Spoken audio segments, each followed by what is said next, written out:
Bueno. Guarde silencio. Muy buenas tardes, déjenme pongo a cuadro. Buenas tardes a la gente que nos está siguiendo aquí en Transmisiones Noticias al Día a través de esta página de Facebook. Y bueno, pues les agradeceré que empiecen a compartir para que se adhiera más gente. Estoy entusiasmado, créanme, feliz, regocijante de alegría, porque, bueno, pues hoy día las cosas empiezan, al menos aquí, en el estudio, a normalizarse. Y no digo de la nueva normalidad, ¿verdad? Porque esa ya hemos hablado bastante. ¿Por qué? Bueno, espéreme tantito, no puede fallar. Y haciendo un homenaje precisamente a quien cada vez le sucede eso, déjenme decirles que, bueno, pues estoy muy, muy contento de tener aquí a don Héctor Bernal, que ha regresado después de sus vacaciones en las Islas Mujeres y luego se fue a Cancún y no sé, miren nomás qué colorcito trae don Héctor Bernal. ¿Cómo está, don Héctor? Buenas tardes. Muy buenas tardes, Ramón, muchas gracias por esa bienvenida, les agradezco mucho que estén con nosotros y pues realmente no habíamos podido estar aquí en donde nos gusta estar transmitiendo y platicando cosas. Pues muchas gracias, Ramón, y muchas gracias por haber hecho este programa tan ameno, tan importante como fue en mi ausencia, pero ya estamos aquí. Pues vamos a hacerlo todavía mucho más importante. Y hablando de importante, hemos empezado, don Héctor. Vamos de lleno a la temática, porque este programa promete muchas situaciones interesantes para todos ustedes, como lo hice en el enlace previo hace unos minutos. Sí, señor. Mire, don Héctor, voy a iniciar con este tema. Sí, señor. Es un tema que es controversial por la forma en que se ha desinformado a la ciudadanía, y me estoy refiriendo a un tema que a todos los padres de familia nos debe de importar. Es el denominado PIN parental. Sí, cómo no. ¿Sí? Este asunto del PIN parental, don Héctor, Sí, señor. como lo mencioné, bueno, pues es muy controversial, y lo traigo a colación porque específicamente el presidente de la Asociación Municipal de Padres de Familia es un hombre que se ha caracterizado por ser pro familia. Pero fíjense, yo soy pro familia en el aspecto de que debemos de estar unidos, debemos estar integrados, lo que es una estructura en el caso de todos los hogares. Yo soy pro familia en que los hijos deben de estar con sus papás, pero yo no soy pro familia en el caso de que tienen que ser un hombre o una mujer. O sea,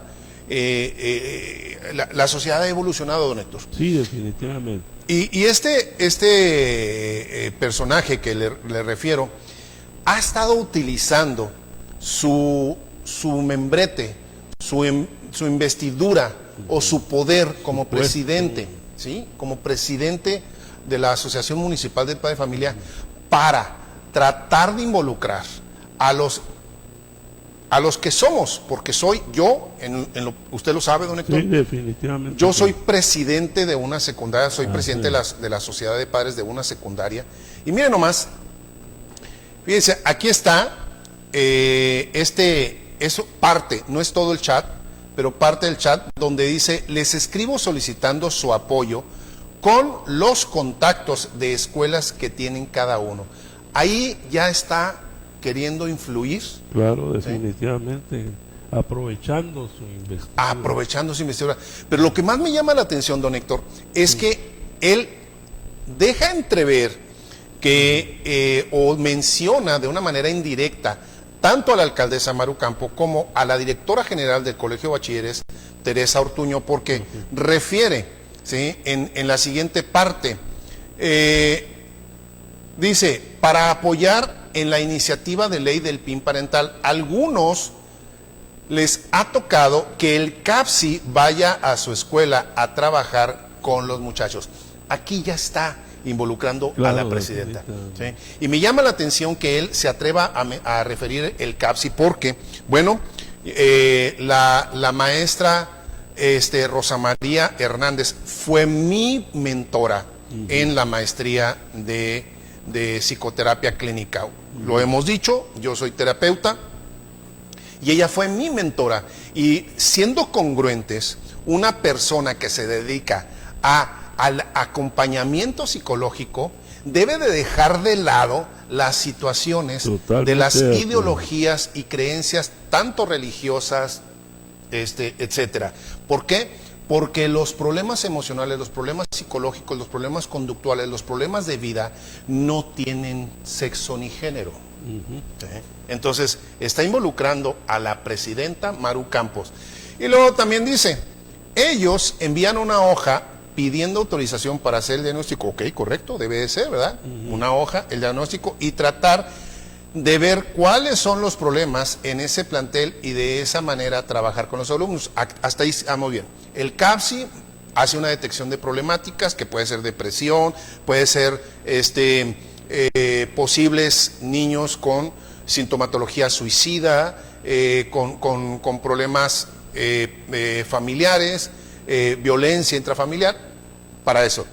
Por lo mismo, el PIN parental aquí trata de involucrar nuevamente una autorización por escrito para temas controversiales, ejemplo el taller de salud, servicios amigables, donde ya hay un amparo por parte de una madre de familia para que su hija no tome dicho taller por este contenido tan grotesco. Definitivamente. Pero bueno, yo quisiera, don Héctor, que nos enlazáramos con alguien que está inmerso en el tema, alguien que tiene un dominio y un conocimiento en este tipo de problemáticas.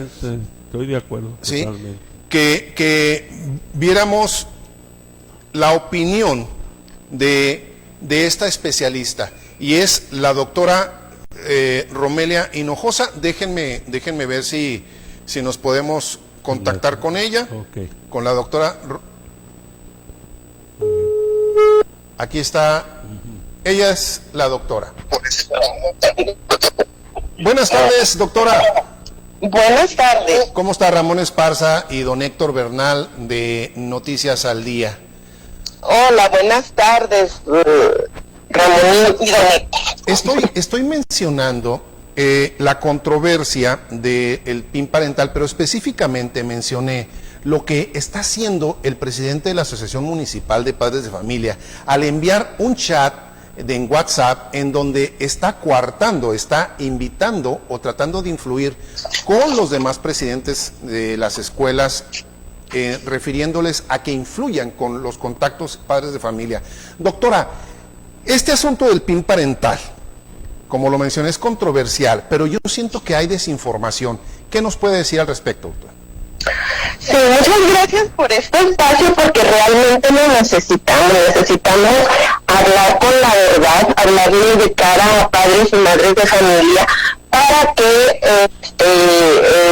se quiten muchas telarañas de la cabeza, ¿no? Que precisamente a través de estos grupos, ya sea de situaciones políticas, como es este caso de presidencias de padres y madres de familia, de responsables de familia, y también por grupos de oración y ese tipo de cosas, están haciendo llegar una serie de conocimientos que no son exactos. ¿Sí?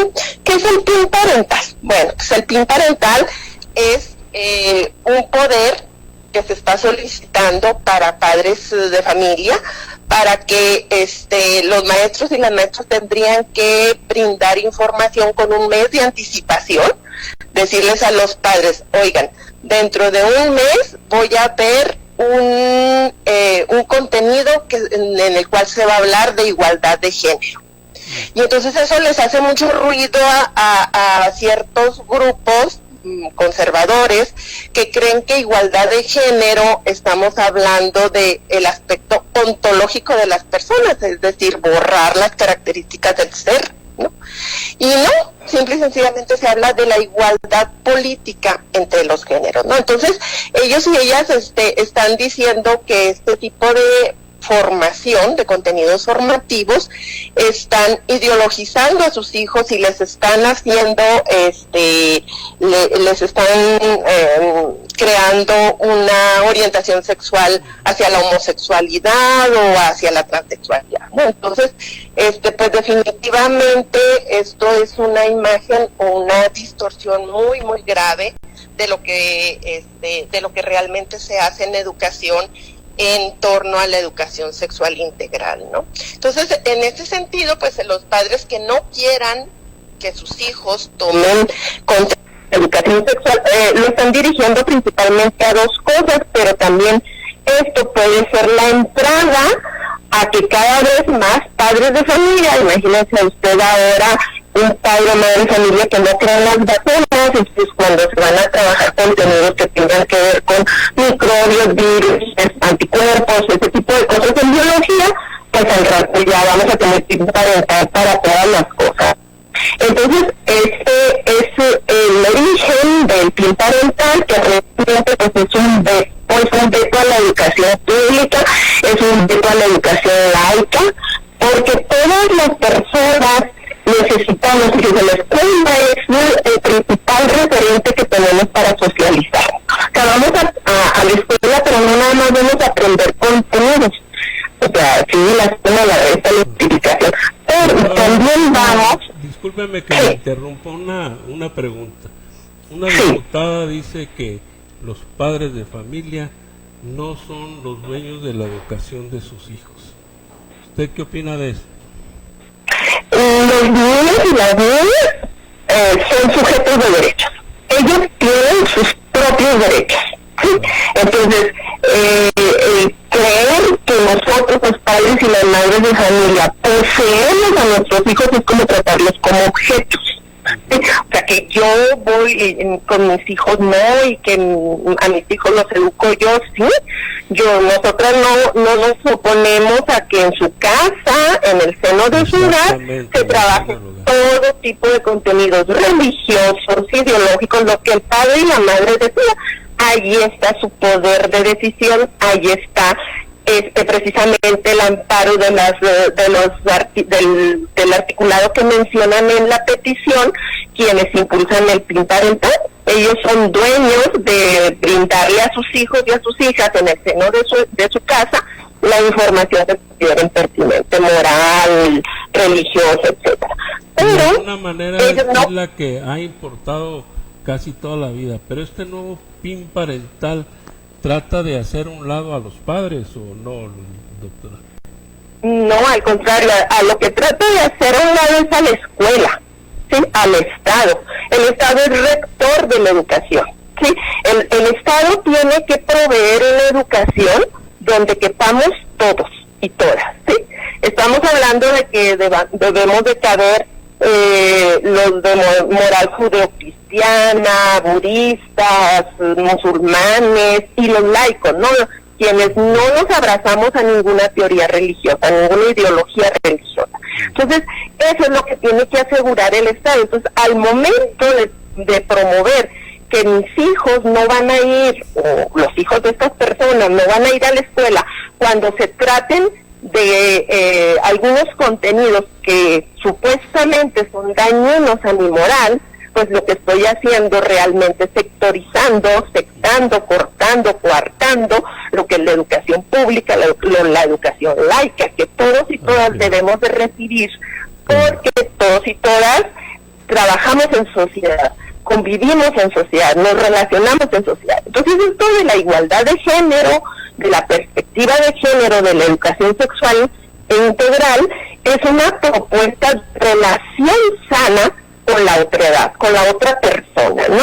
Y entonces en este sentido es un respeto a la diversidad en todo el sentido de la palabra, en la diversidad de orientaciones sexuales, de identidades de género, de manifestaciones de desarrollo de la personalidad. Entonces, en ese sentido es lo que ellos quieren controlar, que sus hijos no lo vean, ¿no? Entonces, ahí en ese momento están violentando los derechos de niños, niñas y adolescentes. Y ya lo dijo pues la Suprema Corte de Justicia, y ya lo dice nuestra Constitución y la Ley General de Niños, Niñas y Adolescentes. En este sentido, cuando hay dos derechos en conflicto, el derecho del padre y madre de buscar la educación para sus hijos y el derecho de los niños, niñas y adolescentes, nos vamos a ir por el interés superior de la infancia. Siempre está normado, está dicho, porque no podemos pensar que todos los padres y las madres tienen los privilegios que nosotros tenemos, ¿no? A lo mejor usted podrá brindarle mucha educación a sus hijos con este contenido laico, con esta visión amplia de avanzada de la sexualidad, pero no todo el mundo es así, y entonces lo que estamos haciendo es violentando los derechos de esos niños y niñas, porque no van a recibir ese tipo de información, esa visión amplia de lo que es la sexualidad, y entonces lo que estamos haciendo es fomentando las violencias hacia, por ejemplo, hacia las personas heteronormadas, las violencias hacia las mujeres, porque si no queremos hablar de igualdad de género, entonces ahí hay oculto también el hecho de la violencia hacia los derechos de las mujeres, ¿no? La perspectiva de género es una herramienta política que posiciona a las mujeres para que accedan a sus derechos humanos, ¿no? Doctora, ¿cabe la posibilidad con este asunto del PIN parental que se confunda más todavía y que se normalice esto que vienen intentando también unos sectores en relación a lo que es la pedofilia, que lo tomen como pretexto para que se normalice, doctora? Claro que no, ese es uno de los, principalmente de los grandes mentiras que se están estableciendo. O sea, las personas que defendemos el no al PIN parental, o sea, la oposición al PIN parental, estamos tan opuestos a este tipo de violación de los derechos humanos de niños, niñas y adolescentes, porque allí hay una relación de violencia y que desafortunadamente existe, pero jamás va a estar solapado por colectivas feministas, por colectivas LGBT. Al contrario, somos enemigos acérrimos. Lo que pasa es que han manejado una serie de aspectos. Por ejemplo, me tocó escuchar un programa de radio donde esta persona que usted ahorita denunciaba como cooptador, voy a decirlo así, de estas relaciones de poder que tiene, decía en el programa de radio que en preescolar se estaba enseñando a poner condones a los niños y a las niñas. Así es. O sea, eso es una soberana tontería, ¿no? Y cualquier padre o madre de familia que tenga duda de esto, pregúntele a cualquier educadora, y puede acceder a la página conalite.gov.mx, ahí están todos los materiales educativos de la SEP, y verá que esto es simple y sencillamente una locura, ¿sí? O sea, todo está establecido pedagógicamente para que a partir del desarrollo cognitivo, moral, socioafectivo de los niños y niñas se vaya viendo un acercamiento paulatino a contenidos sobre educación sexual. Entonces, en preescolar, por ejemplo, en lo que se trabaja, bueno, la protección de las partes íntimas, los nombres, porque todo hay que nombrarlo por su categoría científica, pene, vulva, vagina, o sea, eso así deben de aprender los niños, porque luego tenemos ese tipo de problemáticas al decir, es que me agarró mi galleta, ¿no? O ese tipo de cosas, o es que el pajarito, o no. Entonces, en ese sentido, en prestar es eso precisamente, previendo situaciones de abuso sexual, previendo que el niño o la niña sepa cuando alguna persona lo toca de manera intencionadamente mal, para que inmediatamente haya un aspecto una denuncia, ¿no? Hemos encontrado que un alto porcentaje de niños y niñas al momento de recibir la educación sexual es cuando se dan cuenta que han sido violentados, que han sido abusados sexualmente, ¿no? ¿Por qué? Porque el niño y la niña, o sea, si el adulto, la persona, el pedófilo, el violador, le dice que está bien, que es normal, que es una forma de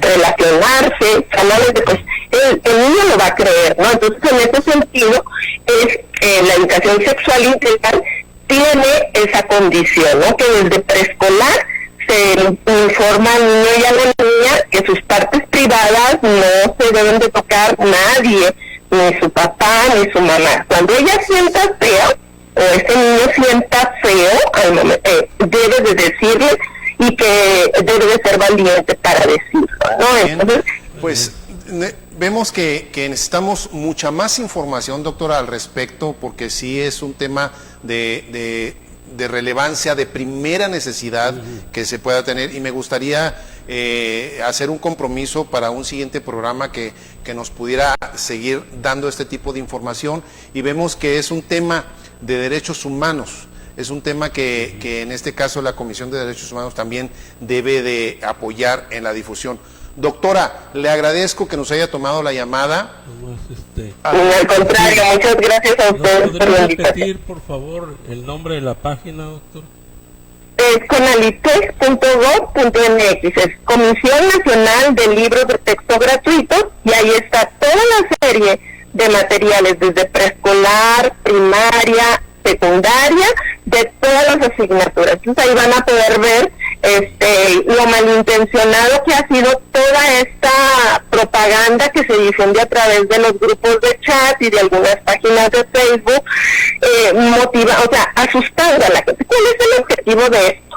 A crear un pánico, un miedo a las personas de tal forma que caigan en estas redes, ¿no? De decir, sí, hay que impulsar el PIN parental ya y no sé qué tanto, de tal manera que también aquí hay otro componente político. Le están acarreando agua a los legisladores, a diputados y diputadas que están posicionando como necesario el PIN parental, y entonces todo tiene que ver con cuestiones de votos. Sí, definitivamente. Nadie conocía a esta legisladora, aunque ni en su casa, ¿verdad? La conocían, sí, y resulta que ahora pues es muy famosa por eso del PIN parental. Bueno. Entonces, ahí va. Bueno, pues vamos a dejar la invitación para otro programa, porque sí sentimos que se requiere de más información, doctora. Le agradezco que nos haya tomado la llamada, y pues aquí están los micrófonos abiertos para cuando usted así lo requiera. Muchísimas gracias y con todo gusto. Gracias, hasta luego.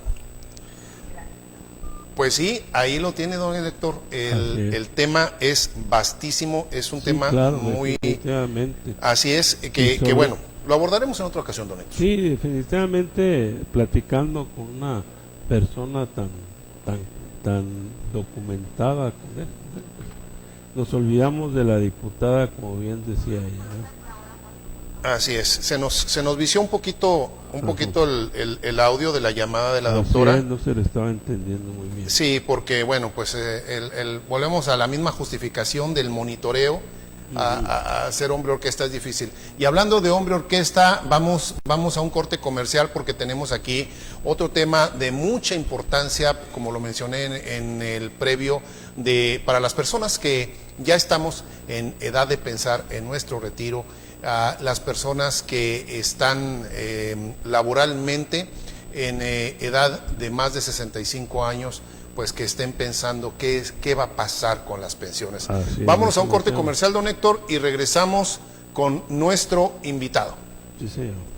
¿Quieres seguir estudiando, pero no estás a gusto en tu actual escuela? En el Instituto Universitario Ameriben eres bienvenido. Estudia Derecho, Administración, Contaduría Pública y Psicología. Colegiaturas congeladas. Y si eres de nuevo ingreso, no pagas inscripción y sin costo de revalidación. Llámanos al 614-414-3286. Ameriben, es tiempo de trascender.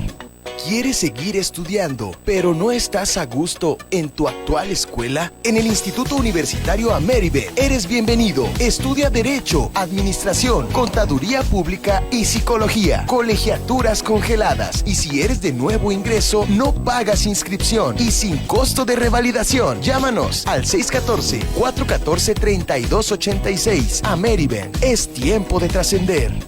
¿Quieres seguir estudiando, pero no estás a gusto en tu actual escuela? En el Instituto Universitario Ameribe eres bienvenido. Estudia Derecho, Administración, Contaduría Pública y Psicología. Colegiaturas congeladas. Y si eres de nuevo ingreso, no pagas inscripción y sin costo de revalidación. Llámanos al 614-414-3286. Ameribe, es tiempo de trascender. ¿Quieres seguir estudiando, pero no estás a gusto en tu actual escuela? En el Instituto Universitario Ameribe eres bienvenido. Estudia Derecho, Administración, Contaduría Pública y Psicología. Colegiaturas congeladas. Y si eres de nuevo ingreso, no pagas inscripción y sin costo de revalidación. Llámanos al 614-414-3286. Ameribe, es tiempo de trascender.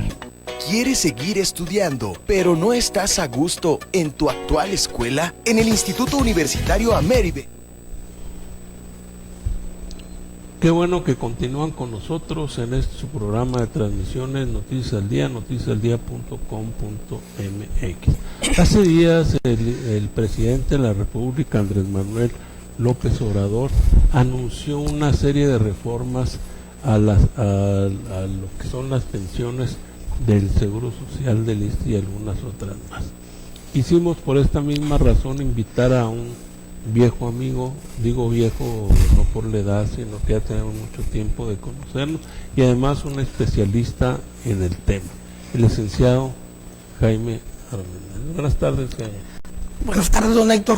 Como siempre es un gusto para mí cada vez que nos invita a su prestigiado programa y principalmente atender a su audiencia y pues compartir los micrófonos con alguien como usted, ¿verdad? Sí, muchas gracias. Gracias a usted, don Héctor. Estas reformas a las que se refería el presidente de la República todavía no están definidas ni están autorizadas. Es correcto, don Héctor. Apenas es una iniciativa que debe presentarse al Congreso de la Unión. Sí. Parece ser que la Cámara de Diputados va a ser la Cámara de origen.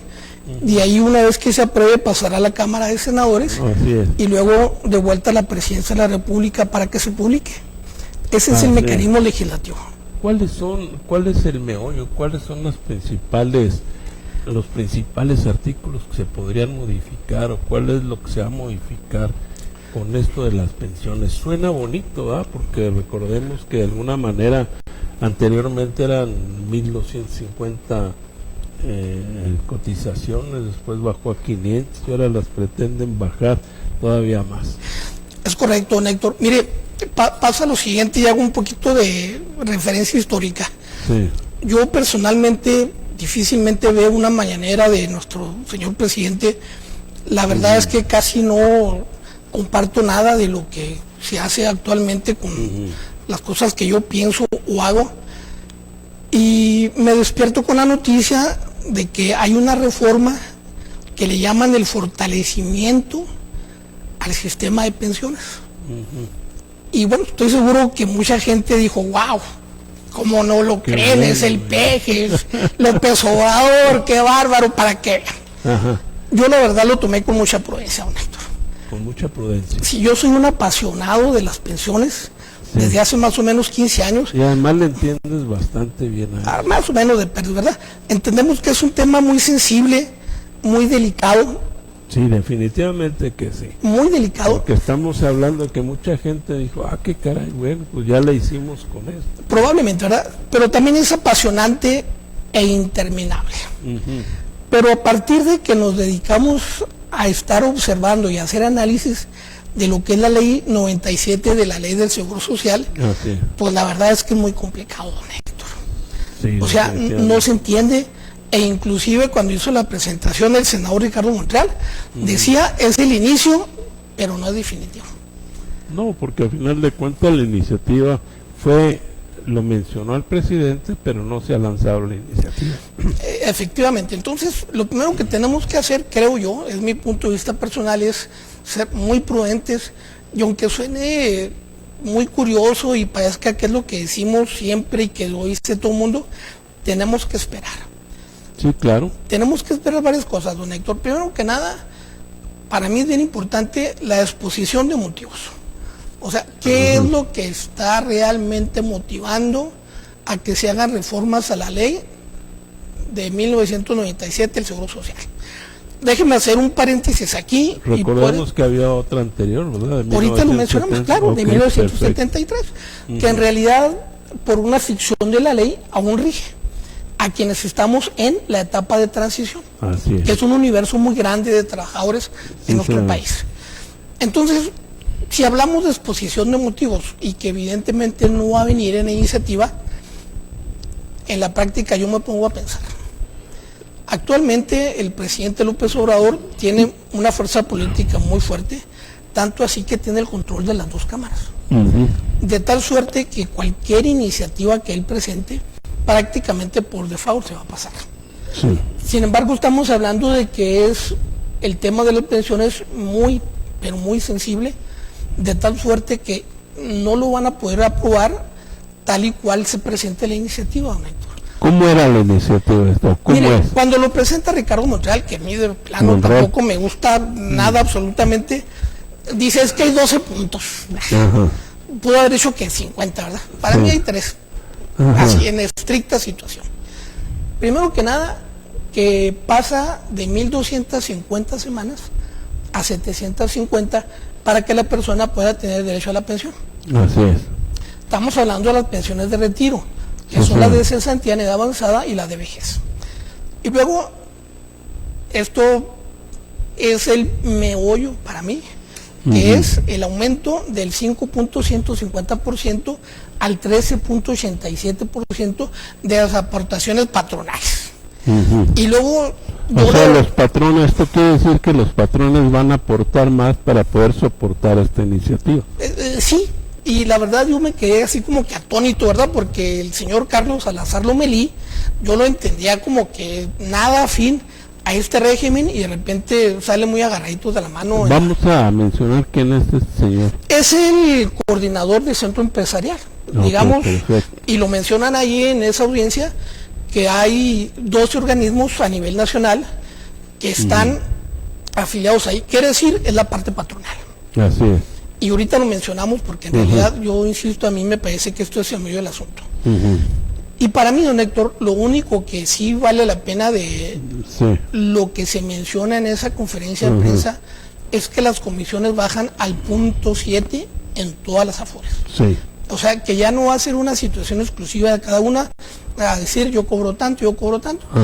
Entre otras cosas porque el nivel del interés es tan bajo, pues que no se puede cobrar más, ¿no? Así es. Y ahí se menciona que para tener una situación de igualdad a nivel internacional, lo que sea, mientras menos se cobre comisiones, yo estoy encantado con eso. Así es. Bueno, discúlpame que te interrumpa. Había un problema al principio de esta administración, que se decía que el Seguro Social ya no tenía los suficientes recursos como para soportar a todos los pensionados, máxime los que se iban a pensionar después. ¿Qué sucede con esta iniciativa, tomando en cuenta esto, que fue precisamente quien lo dijo, el señor presidente? Hay dos aspectos bien interesantes en esto, Héctor, y que son poco conocidos o que se mencionan poco. Primero que nada, cada año se hace por parte del Congreso de la Unión y se aprueba un presupuesto de egresos en donde necesariamente tienen que incluir a todo el universo de los pensionados actuales. Y no nada más nos referimos a la gente que tiene una pensión de retiro, ya sea por cesantía o por vejez, sino también a las de viudez, a las de invalidez, a las de orfandad y a las de invalidez. Qué bueno que mencionas. O sea, no es nada más el detalle de la gente que tiene 60 años o más y que ya piensa retirarse de su trabajo por la cuestión de la edad, del tiempo cotizado, etcétera. Punto número 1, don Héctor. Punto número 2. muy poco conocido, y yo creo que al trabajador de la realidad poco le debe interesar el detalle de que cuánto aporta su patrón para su retiro. Ah, no, sí, definitivamente sí, pero de Ellos cualquier entienden- manera el desorden. Ellos entienden que aportan, pero no Ah, en sí. cuanto, sí, los que se supone que sabemos. Hay veces no, por la cuestión de que 5.150. Ujú. Y luego el empleado 1.25, el gobierno federal 0.225, para en Ajá. total hacer un 6.5. Eso es lo que mensualmente recibe el Afore de cada trabajador, de cada empleado, para incrementar su Afore. Pero pasa un detalle muy importante que nadie conoce, don Héctor. Bueno, A ver, los patrones, pero estamos Ajá. hablando del universo de los trabajadores. así es. No conocemos una entidad, una persona moral o física que sea más buena para cobrar que el Seguro Social. Eso es correcto. Cuando el patrón, por la razón que sea, tiene una omisión en el pago de sus cuotas, inmediatamente le caen como perros de casa. Y como es una entidad fiscal autónoma, bueno, se llevan el escritorio, las computadoras y 2 que 3 muy abusados, hasta alguna que otra secretaria se quieren llevar ahí, ¿verdad? Entonces, mi pregunta es, o mi observación, o como sea, Sí. así, don Héctor, tantito de eficaz quisiéramos que fuera el Seguro Social en sus servicios como lo es para cobrar. Bueno, Y entendemos muchas cosas, y usted bien lo decía, porque también se menciona en la conferencia. Prácticamente en todas las cuestiones de pensiones el país está quebrado. Porque no nada más es las pensiones que vienen de la Afore. Hay un montón de empresas que tienen sus propias jubilaciones activas o pasivas. sí. Pero también la Comisión Federal de Electricidad tiene su propio esquema de pensiones. Ferrocarriles Nacional de México. Tienen también su esquema de pensión. El propio Seguro Social como patrón tiene su propio esquema de pensiones, don Héctor, que no tiene nada que ver con lo que se les aplica a los trabajadores en general. Y ya ni hablar de los 32 estados y quién sabe cuántos municipios hay en el país, que algunos Bueno, pero este es federal, ¿verdad? pero al final de cuentas estamos hablando de un esquema de pensiones Sí. que la persona que trabaja ahí, más tarde o más temprano van a cubrir 60 años, 65, y van a querer retirarse teniendo una pensión que sea digna. Así es. Bueno, esto porque se hablaba que las Afores iban a sustituir de alguna manera las pensiones del Seguro Social. ¿Qué ves? Bueno, otro poquito antecedente, don Héctor, porque aquí en este programa lo hemos mencionado muchas veces, inclusive la última vez que estuvimos aquí con don Víctor Mendoza, a quien le mandamos un saludoso afecto, un abrazo afectuoso, mencionábamos de algunas posibles reformas que pudiera haber y hablábamos de aumentar la edad para pensionarse, precisamente para que el gobierno tome un colchón Así y es. tenga un poco más de dinero para el pago de las mismas. Sin embargo, no hemos hablado en un solo programa únicamente lo que es las pensiones de la ley 97, porque en realidad son bastante complicadas. ¿Qué es lo que sucede? Vamos a hablar exclusivamente de las pensiones de retiro, porque en realidad cuando hablamos de invalidez o de viudez, me parece que están bien aplicados. En cada una de ellos, don Héctor, en la ley del seguro hay una... Lo que es viudez e invalidez. Sí, rapidito lo menciono. Hay un artículo relativo donde dice cuando la persona elige la ley 97 o pasa directamente porque empezó a cotizar después del 97, ya sea el de invalidez o el beneficiario de la viuda o viudo, el gobierno federal pone lo que se llama la cuantía asegurada, que es la parte o la cantidad de dinero que nos falta una vez sumado a lo que la persona tiene ahorrado en su fondo de retiro para tener el monto constitutivo y asegurar su pensión. En los casos de viudez son vitalicias, don Héctor. Así es. Entonces estamos hablando de una cantidad de dinero bastante considerable. Siendo el asegurado o siendo el Asegurado en el activo. caso de invalidez o el beneficiario en los casos de viudez, que también hay orfandad y ascendencia. Exacto. Pero bueno, vamos a referirnos rápidamente a la cuestión de las personas que se quieren retirar. Y la ley del 97 es muy específica, nos menciona dos aspectos principales. El primero de ellos es que tengamos 1.250 semanas cotizadas y 60 años cumplidos de edad. Esa era la ley anterior. No, la actual. La anterior únicamente se requería 500 semanas. Era muy poquito, Héctor. 10 años. De 10 años sube a 25. Y en la exposición de motivos dice el presidente Ernesto Zedillo, que fue el que manda la iniciativa, que la expectativa de vida del mexicano ha subido y la tasa de mortalidad y natalidad ha bajado. Entonces hay un equilibrio. Está bien, estamos de acuerdo. Pero el detalle es que en la ley actual, en la vigente, se establecen dos situaciones para retirarse y una que está así como que quién sabe. Y ahí va. La primera, don Héctor. A ver, adelante. Dice la ley del 97, cuando la persona tenga 1.250 semanas y 60 años de edad, vamos a checar cuánto dinero tiene en su Afore, y si tiene la cantidad suficiente, nos vamos a ir a una compañía de seguros para contratar un seguro de rentas vitalicias. Ah, caray. Ya hemos mencionado, Héctor. Sí, ya para tener una pensión moderadamente digna, el promedio es que tengan el Afore, ojo, en retiro, sin quitar o sin poner vivienda, 2,5 millones de pesos. Ah, caray, pues esto está en chino, ¿verdad? Totalmente. Pues nos quedamos como what, y válgame que a mí la cara me ayuda bastante, ¿verdad? Sí. Un promedio, don Héctor, de las personas que cotizan 25 años con el 6.5% que les que se va a la Afore, que es la aportación tripartita de ellos, el patrón y el gobierno federal, estábamos hablando de 77,000 pesos en sus 25 años. Y es muy fácil, hay que hacer una operación aritmética, ¿verdad? Estamos hablando de la persona que gana un salario mínimo, por supuesto, ¿verdad? Claro. Si son 2 salarios mínimos, pues nos vamos a 144,000 y sucesivamente. Sin embargo, en la práctica nos hemos dado cuenta que hay personas que, dependiendo de las semanas cotizadas, con 3 o 4 salarios mínimos, pueden tener únicamente derecho a la mínima garantizada, don Héctor. Y eso con la ley anterior. Pero entonces volvamos aquí. ¿Qué es la del 73. Entonces, que son 500 semanas. 500 semanas. Llegamos a la Afore y le decimos, oiga, ¿cuánto tenemos de lana?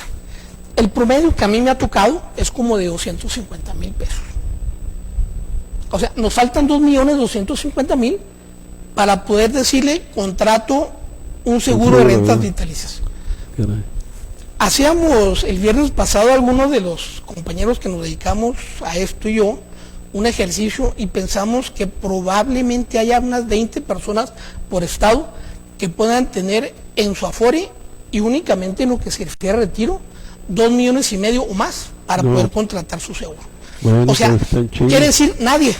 Sí, no, pues está en chino. Pero tenemos la otra opción del Héctor, que es, pero bárbara. Se lució el seguro social, bueno, el legislativo, porque es el que hace la ley. Dice, está bien, pues si llegas a la agencia de seguros y no completas, después de que te hacen la cotización, puedes ir a tu Afore y puedes hacer retiros programados. ¿Qué es esto? Porque estoy seguro que nadie lo sabe. Pues si yo tengo los 250,000 pesos en promedio, voy a decirle a la Afore, quiero que me des 3,000 pesos mensuales. Hasta que se me agote. Hasta que se agoten. Pero, ¿en cuánto tiempo se agotan 250,000 pesos, don Héctor? ¿Qué le gusta? ¿5 años, 6 años? Pues sí, definitivamente. ¿Y qué va a hacer la gente cuando pase esto? ¿De qué va a vivir? Si se supone que para eso es la pensión. Entonces, la iniciativa esta de reducir el tiempo no funcionaría. Pues si con 1.250 semanas alcanzamos como 250, si cotizamos 10 años menos, vamos a cotizar nada más como 180,000 pesos. Y entonces es un problema fuerte. Está peor. Está peor, ¿verdad? Porque ahora, a final de cuentas esta iniciativa se lanzó demagógicamente, lo pudiéramos llamar así. No, completamente, don Héctor. Mire, es mi opinión personal para no meternos en cuestiones. Yo ya dije que yo no concuerdo mucho con este gobierno federal. Más sin embargo, si hiciera alguna cosa bien y más tratándose de este tema, yo lo aplaudiría y lo mencionaría, claro, por supuesto. Sin embargo, a mí me parece, y lo mencionan algunos especialistas, que nada más se dedican a estar checando cada mañanera del presidente, y dicen, es muy difícil que se apruebe en el próximo periodo legislativo, que es de septiembre a diciembre, me parece. Principalmente porque están enfocados en los presupuestos de ingresos y de egresos. Pero aparte, a todas luces huele como algo electoral. Si yo no estoy mal, don Héctor, y no es que quiera hacer un vaticinio porque no es el programa, pero yo creo que algunas de las muchas personas que votaron por esta administración van a decir, vamos a votar por diputados y senadores distintos para hacer un contrapeso, de tal suerte que ya una iniciativa ya no pasaría como lo podría hacer ahora, prácticamente sin nada, si así lo quieren. No, al contrario. Entonces vamos a hacer algo que realmente sea el contrapeso. Entonces, ¿qué es lo que pasa? A mí me suena como que lo van a aprobar por ahí de como abril, mayo, poquito antes de las elecciones, y lo van a cacaraquear hasta que se cansen, para que digan, para que vean que aquí su gobierno federal sí está funcionando. Sí, pero no puede funcionar, de acuerdo a lo que nos estás mencionando, ¿eh? Si estamos hablando de 1.250 semanas y reducirlas totalmente a las 500 que eran del 73, por reducirlas a lo que quiere el presidente, pues sería imposible. Es correcto. Ahora, pasa otro detalle bastante interesante y que yo no sé, a mí no me ha tocado que alguien lo analice. Este año, lo dice el propio senador Monreal, ¿quién se apellida? Monreal, ¿verdad? Sí. Esos cuates a mí me caen mal todos. Que cumple la ley 23 años, don Héctor. Pues sí, qué bárbaro, del 97 y le resta uno 23 años. Sí. Para empezar a que la gente tenga sus primeras 1.250 semanas, ya hablamos de alguien que empezó a cotizar después del 97, porque hay mucha gente que tiene 2.000, 3.000 semanas, pero que empezó a cotizar por allá a los 70, 80. Sí. A estas personas, don Héctor, todavía no se les puede aplicar esta ley dentro de 2 años, en el 2022, porque todavía viene la situación de la edad. ¿Qué le gusta a usted? ¿Qué le gusta a usted que sea el promedio de que el chavo empieza a trabajar? No, pues actualmente es difícil, ¿verdad? Imagínese unos 25 años. Y ese ya yéndonos a y ya está ruco, ¿verdad? Ya está viejito. Porque la gente del campo empieza a trabajar los de 16, 17 años. Pero vamos a hacer buena onda.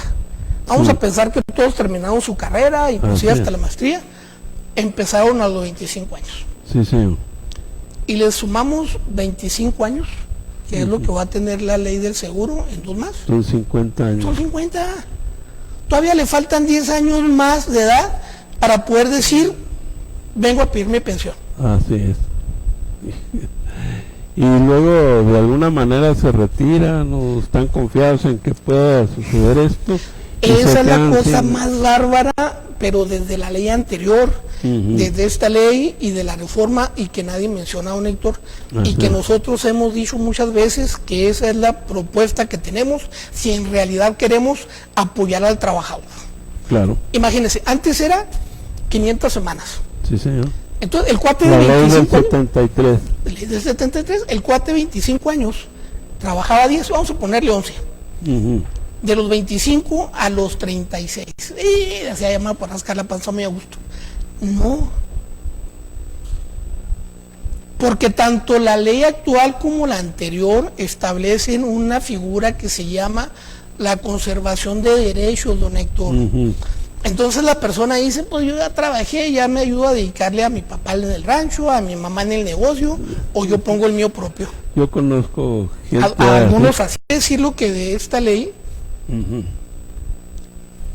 a mí me agrada bastante la cuestión de que cada quien tenga su cuenta individual, y que sepamos cuánto tenemos, y que inclusive podamos cambiarnos de afore.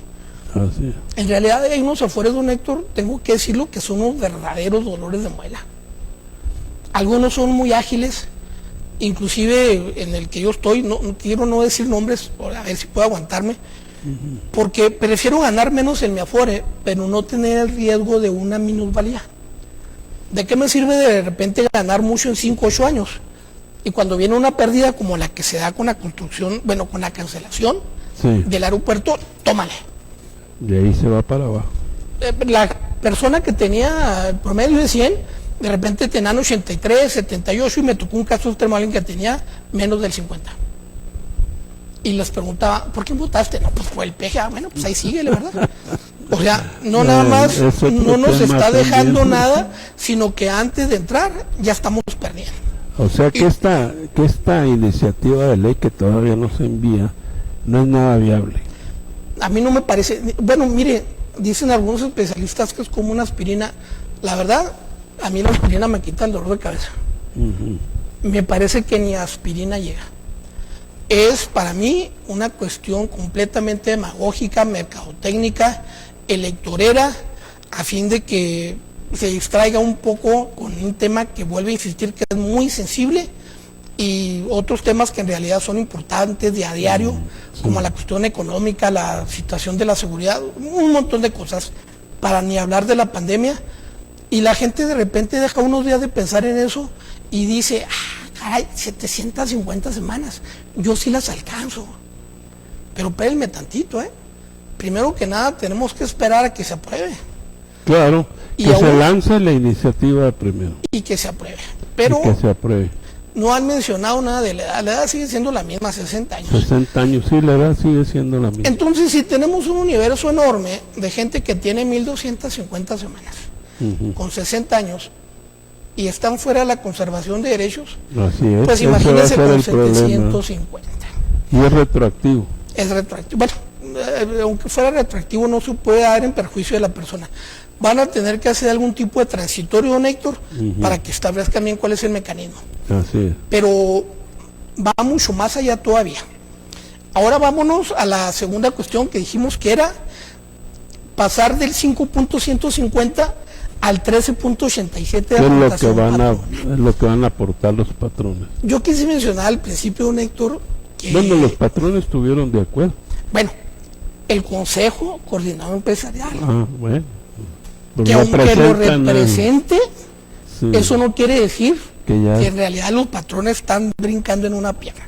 Y le pongo un ejemplo. Es importante mencionarlo. No, porque algunos, tenemos aquí algún senador de Chihuahua que está ahí promocionándose y un montón de cosas, que es representante mío porque es del Estado, y la verdad es que yo no concuerdo tampoco con nada con él. Entonces, por mucho que representen a alguien, no quiere decir que estén recogiendo el sentir de las personas, en este caso de los patrones. Y le pongo un ejemplo muy simple, Héctor. Yo al principio mencionaba lo voraz, no hay otra palabra, que es el seguro social para el cobro de sus cuotas. Así es, siempre lo ha sido así. Siempre lo ha sido. Muy poca gente lo sabe y creo que muy pocos trabajadores. Usted porque prácticamente sabe todo, porque es una persona que conoce mucho. No, pues sí, fui empresario muchos años. Entre otras cosas. Y estamos conscientes de eso. O sea, a los minutos de que dejamos de pagar, ahí tenemos al cobrador del seguro. Eso es totalmente de acuerdo. Entonces, usted lo va a saber también perfectamente bien. ¿Qué pasa con tantísimos empresarios pequeños y medianos? No hablo de las grandes corporaciones, a eso les vale sombrilla, podrían pagar el 25 o el 30. Y eso es muy importante lo que mencionas, Jaime, porque hay muchos empresarios, pequeños empresarios, medianos empresarios, que batallan mucho precisamente para hacer las aportaciones del Seguro Social, el pago de esto. Y entonces, bueno, porque ellos tienen que descontarle al trabajador y luego pagar también lo que les corresponde, y un aumento de este tipo sería bastante. Pero es un fregazo al hígado, es una patada al hígado. Claro, o sea, si en la actualidad, con la situación normal, nos topamos con infinidad de pequeños y medianos empresarios que batallan mucho por eso, imagínense que de repente les aumenten a más del doble. Yo estoy seguro que independientemente de que este señor Carlos Salazar Lomelí, en representación del sector empresarial, y lo cacaraquearon mucho tanto López como el Hugo Herrera y el senador, estoy seguro que la mayoría de los empresarios dicen, a nosotros no nos agrada para nada esta iniciativa. Claro, porque además hay algunos empresarios que de alguna manera no los meten, por ejemplo, si tienen que que pagarle sobre un sueldo, por decir algo, de 5,000 pesos, los meten con el salario mínimo y todo eso. Eso Y es esto verdad, repercute totalmente. Pero por supuesto, o sea, ¿qué es lo que tiene que hacer el empresario del que estamos hablando? Lo hable uno con el trabajador, lo tiene que poner con un salario mínimo. Sí. De repente nosotros decimos, qué poca madre del patrón que lo tienen con un salario mínimo. En realidad será responsabilidad del patrón o será cuestión del gobierno federal, que no los toman en cuenta. O sea, estoy seguro que no hicieron una encuesta, algo de opinión para que decir si de cada 1,000 o de cada 100, pues, porque es así la encuesta, más de la mitad dice que sí, le entramos, si no, ahí lo dejamos. Así es. Ahora, eso es lo que nos están diciendo a nosotros en la conferencia de prensa, don Héctor. Yo he escuchado por ahí algunos especialistas, insisto, que son los que se encargan de desglosar las mañaneras, que dicen que es otra trampa. Que el 13.87 se le va a descontar a los empleados que tienen un salario alto. Claro, bueno, eso no fue lo que se dijo. No, es que no se dice nada. Y ahorita hablo de otros temas que no se mencionan. Dos, para mi gusto, que son esenciales, que no se mencionan. Se mencionan aquí dos cosas, que va a haber una reforma y se dicen cuáles son los puntos, y para mi gusto son 3, yo dice que son como 12. Es que es para hombres, 3. Es que para mujeres, 4. No la juegan, hombre, pues la neta. 3. Se bajan las semanas, se aumentan las cotizaciones de los patrones y se bajan las comisiones. No hay más. Son 3 situaciones. Si ya hay por ahí derrama, pues ya es otra cosa, pero esas son las únicas cosas que para mi gusto es lo que vale la pena de una iniciativa para reformar la ley del seguro. Pero no esta que se está mencionando. No, para nada. Pasan dos cosas. ¿Qué sucede cuando, si se aprueba en una cuestión general para todos los empleados, que se aumente al 13.87? Pues se va a estar fomentando el trabajo informal, don Héctor. No, ¿Cuántos claro, empresarios van a decir, ahí está? O además, bueno, no van a cotizar con el sueldo que están devengando. Claro, si de por no tenemos muchos casos. Bastantes y por casos. supuesto que el seguro lo sabe. Así Ni modo es. que un gerente y que un director esté ganando 123 pesos de eso, ¿verdad, don Héctor? Sí, claro, y esto se va a fomentar más en caso de autorizarse esta ley. Que yo pienso que sí se va a autorizar, no sé cómo, ¿verdad? Hay que checar las letritas pequeñas que no nos dicen, hay que checar los transitorios, hay que checar las entradas en vigor, un montón de cosas. Como dicen los que se quieren lavar las manos, pues tenemos que esperarnos. Pero yo de entrada les digo que para mí esta supuesta iniciativa de reforma para fortalecer el sistema de pensiones no fortalece nada. Y al Sí, no, contrario, definitivamente que no. lo debilita. Pues sí, definitivamente, porque, bueno, sí suena mucho a lo que mencionabas en un momento, ¿verdad? Decir, vamos a beneficiarlos, pero a final de cuentas no van a salir beneficiados porque, perdón, no se va a pagar No se va a pagar. lo que se está diciendo, ¿va? Y esto de rebajar, pues si había 500 semanas y nos vamos hasta 1250 semanas, ¿qué quiere decir? Que rebajarlas nuevamente, bueno, pues no es Y no se supone funcionaría. que van a aumentar paulatinamente, es otra cosa que hay que esperar a ver, hasta llegar a 1000 para quedarse ahí. Sin embargo, volvemos a la misma. No hay cambio en la cuestión de la edad y tampoco hay ningún cambio en la cuestión del... Esto es bien importante para mí, don Héctor, y es el meollo para mí, de la ley de seguro social, que es la conservación de derechos. Así es. Llámese Morena como partido, llámese Andrés Manuel López Obrador como presidente de béisbol. El Foro Sol me parece que si no era el seguro social. Sí, Caramba, el interior caramba. se ¿Cuántas manejaron clínicas mal. pudiéramos construir en lugar de un lugar como ese para eventos? O sea, la verdad es que a mí no me agrada para nada. Sí, Pero no, bueno, definitivamente que no. entonces, estamos hablando de una cuestión histórica. Pero para mí, para mi gusto, la propuesta que yo he hecho un montón de veces y que la hemos compartido aquí con Víctor Mendoza, se resume en una cosa. Vamos a cancelar la conservación de derechos. Ese sí sería un hitazo. El que lo llegue a hacer se va a llevar las palmas. Lo voy a aplaudir hasta que me canse. A ver, explícanos bien eso de la conservación de derechos, porque alguna gente no estará muy enterado. No alguna, nadie, don Héctor. Hablando de la cuestión de retiro, nada más. No me acuerdo qué artículo es, don Héctor, porque ya estoy así como que ya me ganó. Creo que es el 152. Dice, cuando una persona deja de pertenecer al régimen obligatorio, inciso 1, hasta por 3 años, inciso 1, se le reintegran todos sus derechos al momento de la primera cotización. Inciso 2, cuando está de 3 a 6 años, necesita cotizar 26 semanas.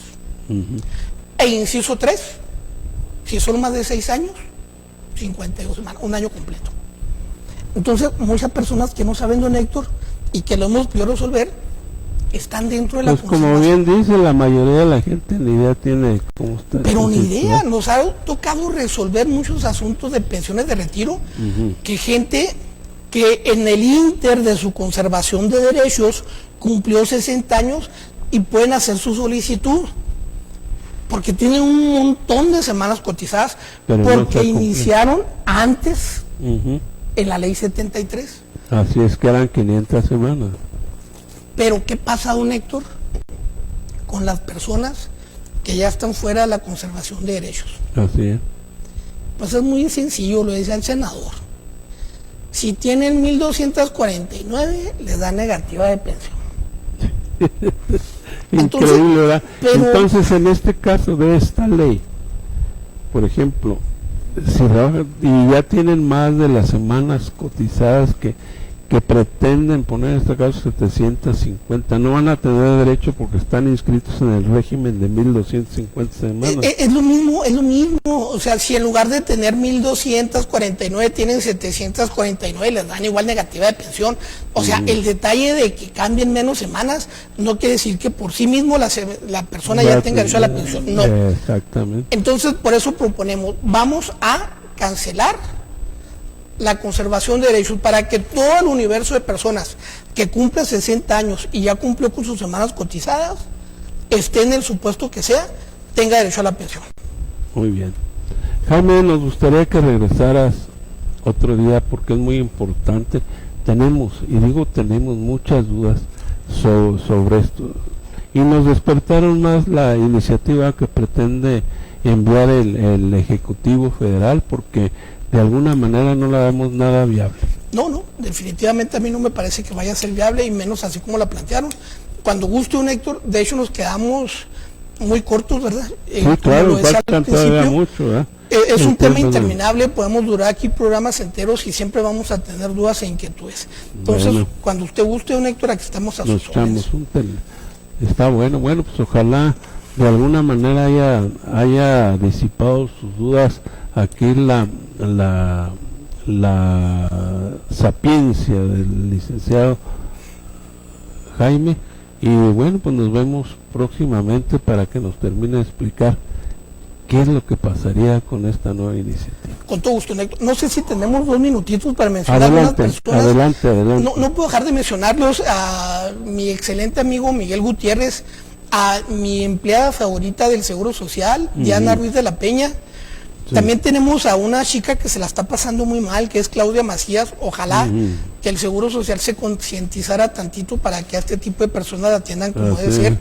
A Pati Urbina, a una chica muy especial del DF que nos echa muchas porras, la señora Carla Farel de Arjona, a mi querido primo de Parral, Picho Rivas, a sus hijas y a sus nietas.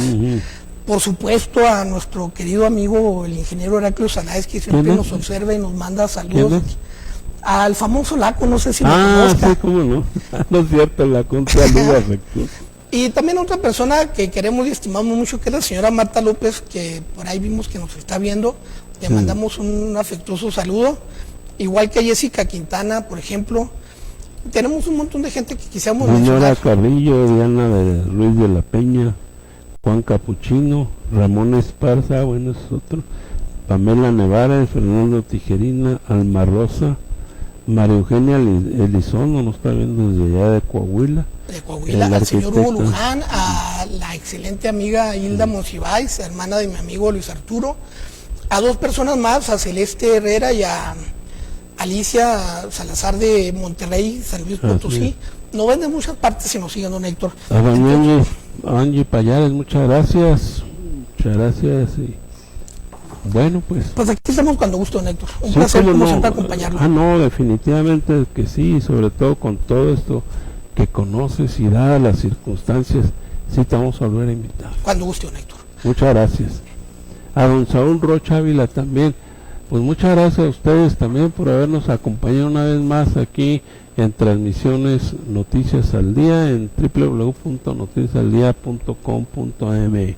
Les recuerdo que este mismo programa lo pueden ver en YouTube en la página de Héctor Buenas. Muchas gracias, muy buenas tardes. Le agradecemos mucho a nuestro productor y amigo don Ramón Esparza y al licenciado Armendales habernos acompañado. Muchas gracias. Por favor, ¿Quieres cuídense. seguir estudiando, pero no estás a gusto en tu actual escuela? En el Instituto Universitario Ameribe eres bienvenido. Estudia Derecho, Administración, Contaduría Pública y Psicología. Colegiaturas congeladas. Y si eres de nuevo ingreso, no pagas inscripción y sin costo de revalidación. Llámanos al 614-414-3286. Ameribe. Es tiempo de...